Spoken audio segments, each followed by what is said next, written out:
Start with your waffle squishy. Then take the Tangerini Fluffiwhipz and roll it out with your hands. Next, take your Lemonitwist Swirleez and stretch it out with your fingers. Then roll it out until it's the same length as your Fluffiwhipz. Line them up and twist them together. Then spiral it on top of your waffle. Doesn't that look pretty?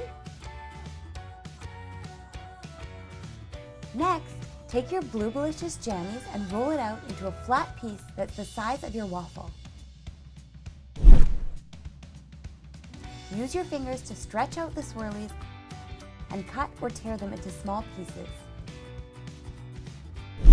Make some decorative circles with the Lemonitwist Swirleez.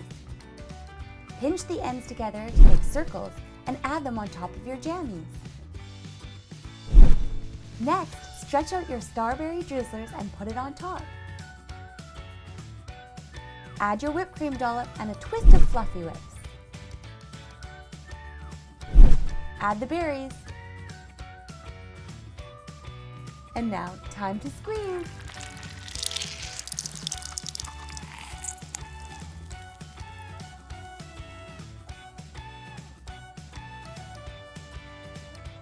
All your ORB Slimi Café toppings will magically separate so you can create again and again.